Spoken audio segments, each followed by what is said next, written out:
श्रीराम,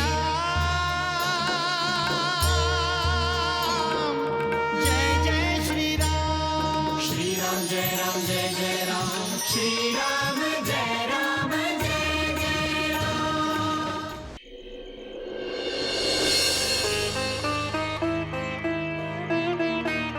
जेव्हा दिवस असतो तेव्हा सूर्यदेव आपले मार्गदर्शक असतात. सूर्यास्तानंतर सूर्यदेवांचं स्थान चंद्रदेव घेतात. महाराज अज माझे पिताश्री होते, त्यांचं स्थान मी घेतलं आणि आता माझं स्थान तुला घ्यायचंय पुत्र.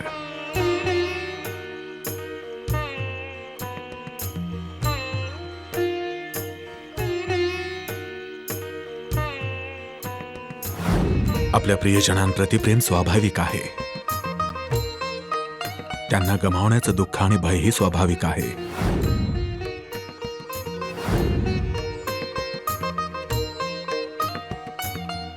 परंतु मृत्यू हे एक अंतिम सत्य आहे.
रघुनंदनांना कोणत्या गोष्टीची चिंता भेडसावत आहे?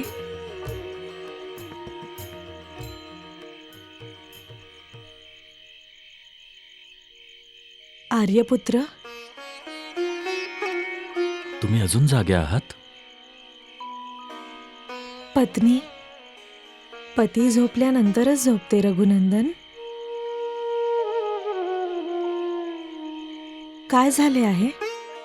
पिताश्रींना भेटून आल्यापासून तुम्ही विचलित आहात.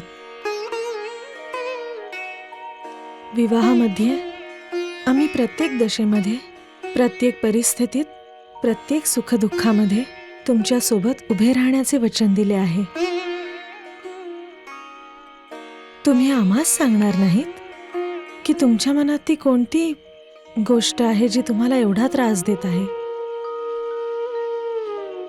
सीते, पिताश्रींच्या मनात निवृत्त होण्याचा विचार येत आहे. आता कुठेतरी आम्ही त्यांच्या छत्रछायेतून चालणं शिकलोय आणि लगेचच ते आम्हास राज्याची जबाबदारी घेण्यास सांगत आहेत. कारण त्यांना पूर्ण विश्वास आहे तुमच्या विवेक बुद्धीवर, तुमच्या बाहुबळावर, तुमच्या बुद्धिबळावर. त्याचा अर्थ असा तर होत नाही की त्यांनी त्वरित निवृत्त होऊन जावे. कुटुंबातील वृद्ध व्यक्ती आपले मार्गदर्शक आहेत, ते आपले श्रद्धास्थान आहेत, आपल्यासाठी देवतुल्य आहेत. त्यांनी दाखवलेल्या मार्गावरच आपण चालत असतो. ते आपले गुरु आहेत, आपले शिक्षक आहेत. सीते, ते लोक खूप भाग्यशाली असतात ज्यांच्या कुटुंबात वृद्ध व्यक्ती असतात, आणि ते लोक दुर्भाग्यशाली असतात जे वृद्धांचे महत्त्व समजत नाही. वृद्धांचा त्यांना त्रास होतो. आपले आजोबा, आपल्या पिताश्रींसारख्या वयोवृद्धांमुळेच आपले कुटुंब सदैव समृद्ध असते. कारण त्यांचे अस्तित्वच आपली मोठी संपत्ती आहे, आपली समृद्धी आहे. सीते, घर एखादे राजमहाल असो की एखादी झोपडी, त्याला एक छत असते. जेव्हा आपण घरात प्रवेश करतो तेव्हा आपण निश्चिंतपणे घरात जातो, कारण आपणास ठाऊक असते ते छत आपल्या रक्षणासाठी आहे. त्याच पद्धतीने घरातील वृद्ध देखील आपल्या कुटुंबाच्या छतासारखे आहेत, ज्यांच्यावर कुटुंबातील सर्वच सदस्य अवलंबून असतात. हे वृद्धच घर आणि कुटुंबाचा आधार असतात, स्तंभ असतात. एक अशी संस्था जी आपल्याला संस्कार प्रदान करते, शिक्षण प्रदान करते, आणि आपण चुकीच्या मार्गावर गेल्यास आपल्याला परत आणतात. तसेच आपण योग्य काम केल्यास आपल्या पाठीवर प्रेमाचा हात फिरवून आपल्याला प्रोत्साहन देखील करतात. हेच वृद्ध लोक प्रत्येक घराची ओळख असतात. ह्या रामाला लोक काय म्हणून ओळखतात सीते? काय म्हणतात? रघुनंदन राम, दशरथी राम, कौसल्यानंदन राम. आमची स्वतःची ओळख आमचे माता पिता आणि पूर्वजांमुळेच आहे.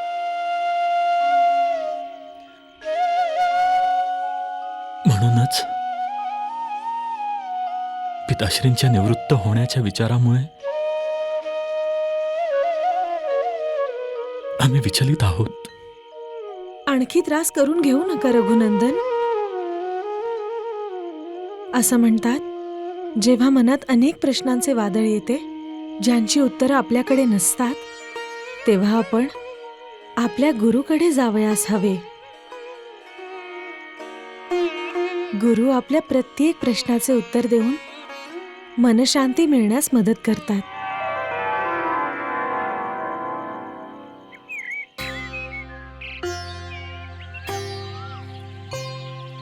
पुरुषोत्तम और प्रकृति को पाकर अपने पास जीवों का मुखरित हुआ प्रेम भरा आभास प्रकट किया उल्लास.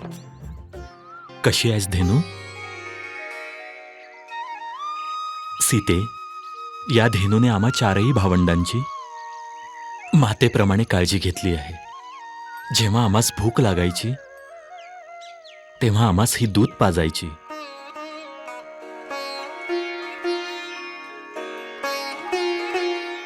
चला,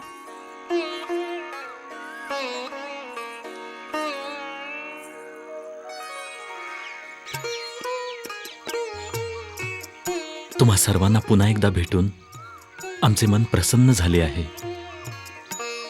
आमच्यावर तुमची अशीच कृपा असू द्यात.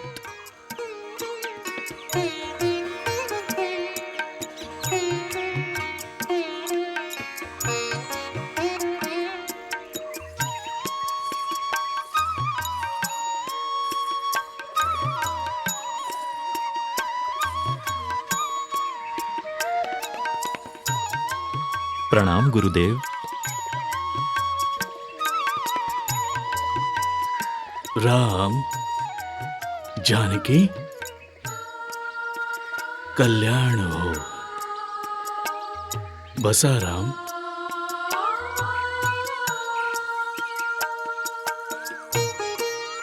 राम, शिक्षण पूर्ण झाल्यानंतर आज तू पहिल्यांदाच गुरुकुलात आला आहे.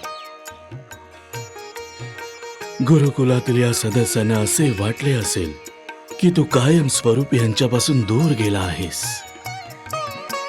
राम, पृथ्वीवर प्रत्येक जण विशेष कार्यकाळासाठी जन्म घेत असतो आणि आपले कार्य आणि कार्यकाळ समाप्त होताच पृथ्वीवरून निघून जातो.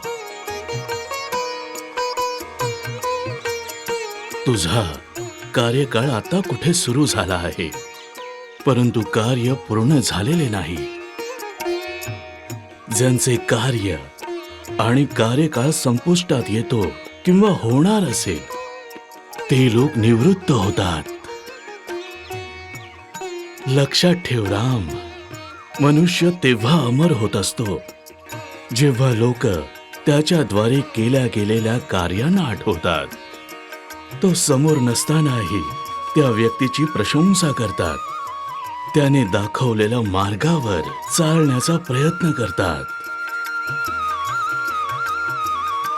जो मनुष्य सदैव लोकांच्या मनात राहतो, तो मृत्यूनंतरही सदैव जिवंत राहतो.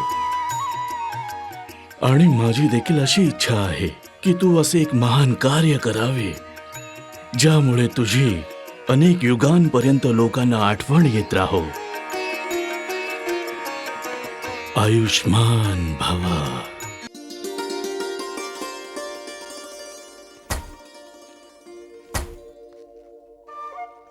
पिताश्री, ये पुत्र ये.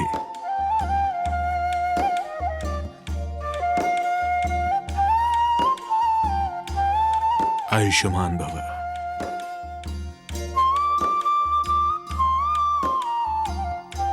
गुरुदेव काय म्हणत होते राम?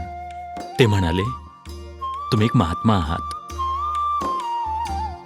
गुरु सदैव त्यांच्या शिष्यांची प्रशंसा करतात.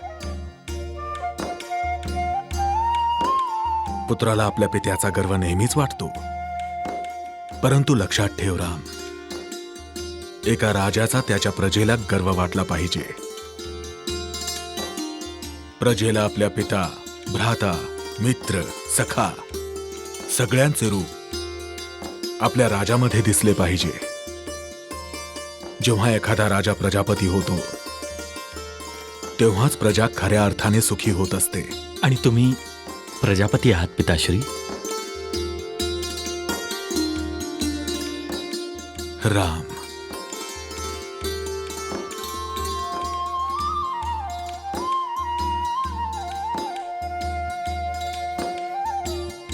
आमचे स्थान आता तुला घ्यायचं आहे पुत्र.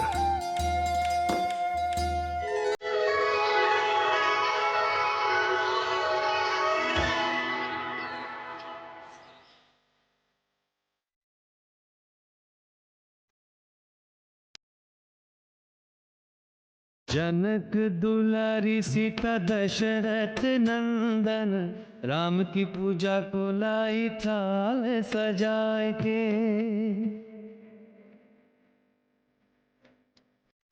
पुष्प पूजा छोड़ के वो कर रहे भाव पूजा, मन में श्रद्धा का दीप जलाएंगे.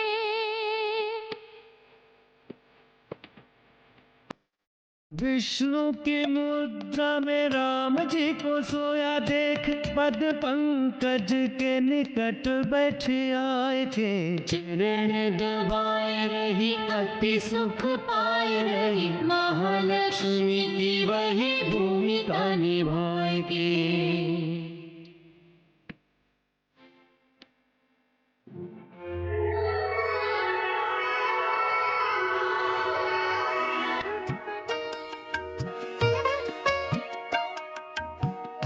हे काय करतात तुम्ही सीते? आमच्या भगवंतांची भक्ती करत आहोत आम्ही. आम्ही एक मनुष्य आहोत. पण आमच्यासाठी तुम्ही एखाद्या देवापेक्षा कमी नाही. सीते, प्रत्येक पत्नी तिच्या पतीला देवताच मानत असते. आमचे पती सामान्य पतीसारखे नाहीत. असे आहे तर काय वैशिष्ट्य आहे तुमच्या पतीमध्ये? अनेक आहेत. मग एक तर सांगा. या पुरुष प्रधान समाजामध्ये पुरुषाला अनेक विवाह करण्याची परवानगी आहे, परंतु आमच्या स्वामींनी आम्हाला वचन दिले आहे की ते दुसरा विवाह करणार नाहीत.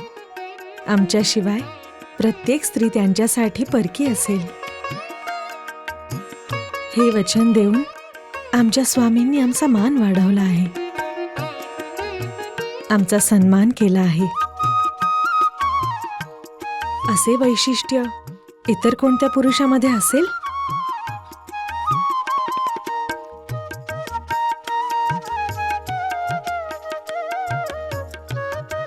आम्हास आमच्या स्वामींचा अभिमान आहे. आम्ही त्यांची पूजा करतो. आम्हास देखील आमच्या पत्नीचा अभिमान आहे. त्यांचा आमच्यावर असलेला विश्वास हीच तर आमची खरी शक्ती आहे.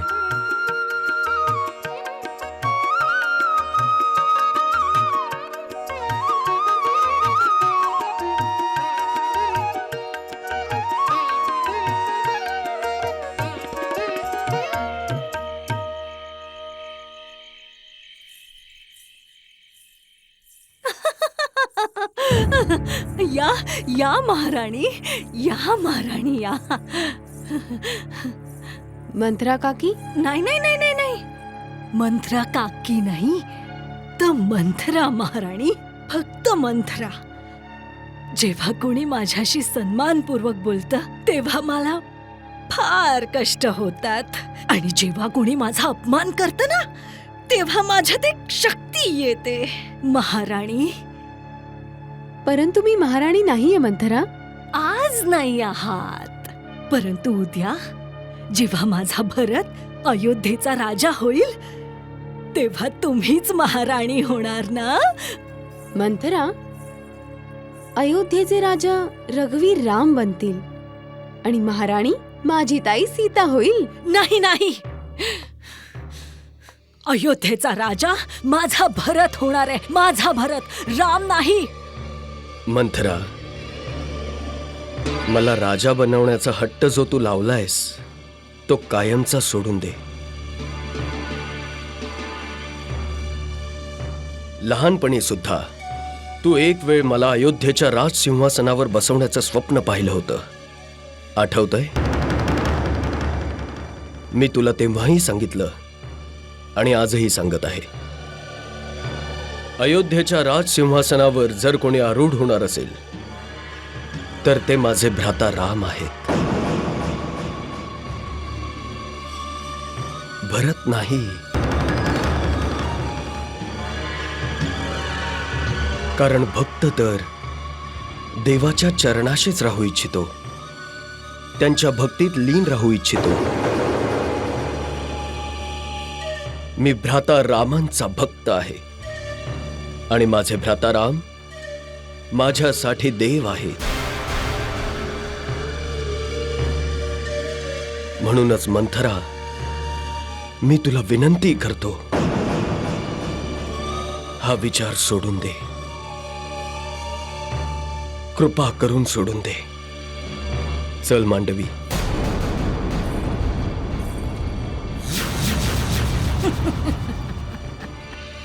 प्रिय भरत, तुझ्या राम भ्राताची भक्ती आणि सेवा तू तर अयोध्येच्या राजसिंहासनावर बसूनही करू शकतोस.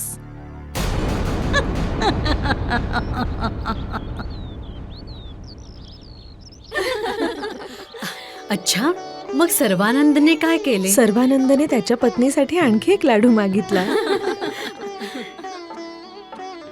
प्रणाम महाराणी, मिथिलेकडून एक दूत आला आहे. मिथिलेवरून दूत?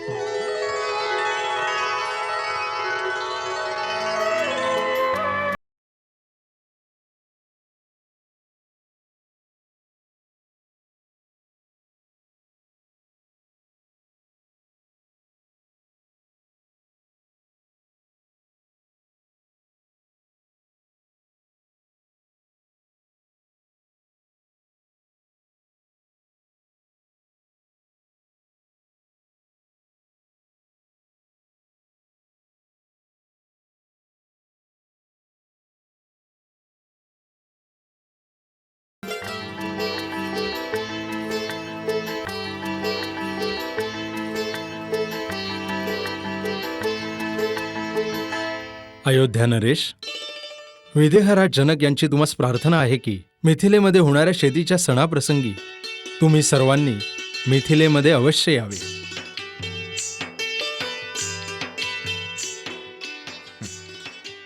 सुदामनजी, आम्ही महाराज जनक यांच्या निमंत्रणपत्राच्या मागे दडलेले त्यांच्या पुत्रींप्रती त्यांचं स्नेह पाहतोय. सत्य तर हे आहे महाराज, ते त्यांच्या पुत्रींना आणि जावयांना भेटू इच्छितात. अवश्य. आमच्या पुत्रवधू आणि आमचे पुत्र मिथिलेला नक्कीच येतील आणि तिथल्या उत्सवात सहभागीही होतील.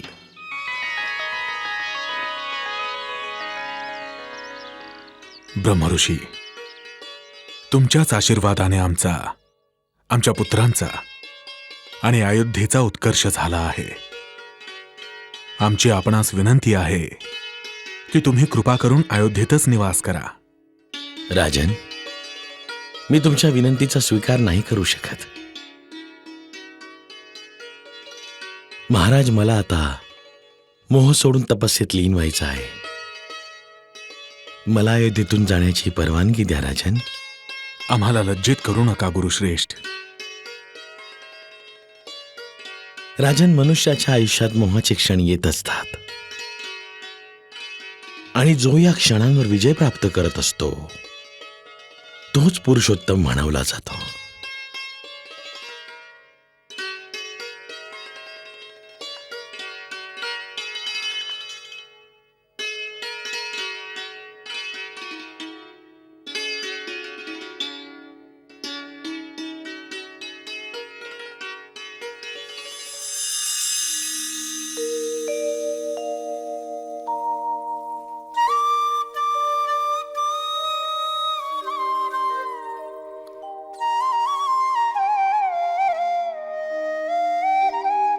पिताश्री, तुमची आणि मातांची अनुमती असेल तर आम्ही चारही भावंड मिथिलाला जाऊ शकतो.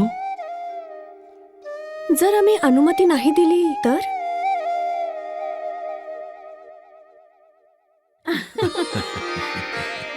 आम्ही अनुमती देऊ शकतो राम, परंतु तेव्हाच जेव्हा महाराज सर्वानंद मला आज्ञा देतील.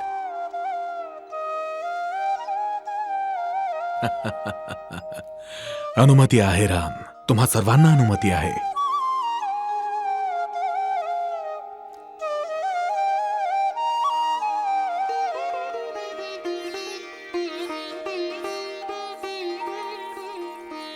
तुम्हा सर्वांचा प्रवास सुखकर हो. राम, शीघ्र परत ये पुत्र.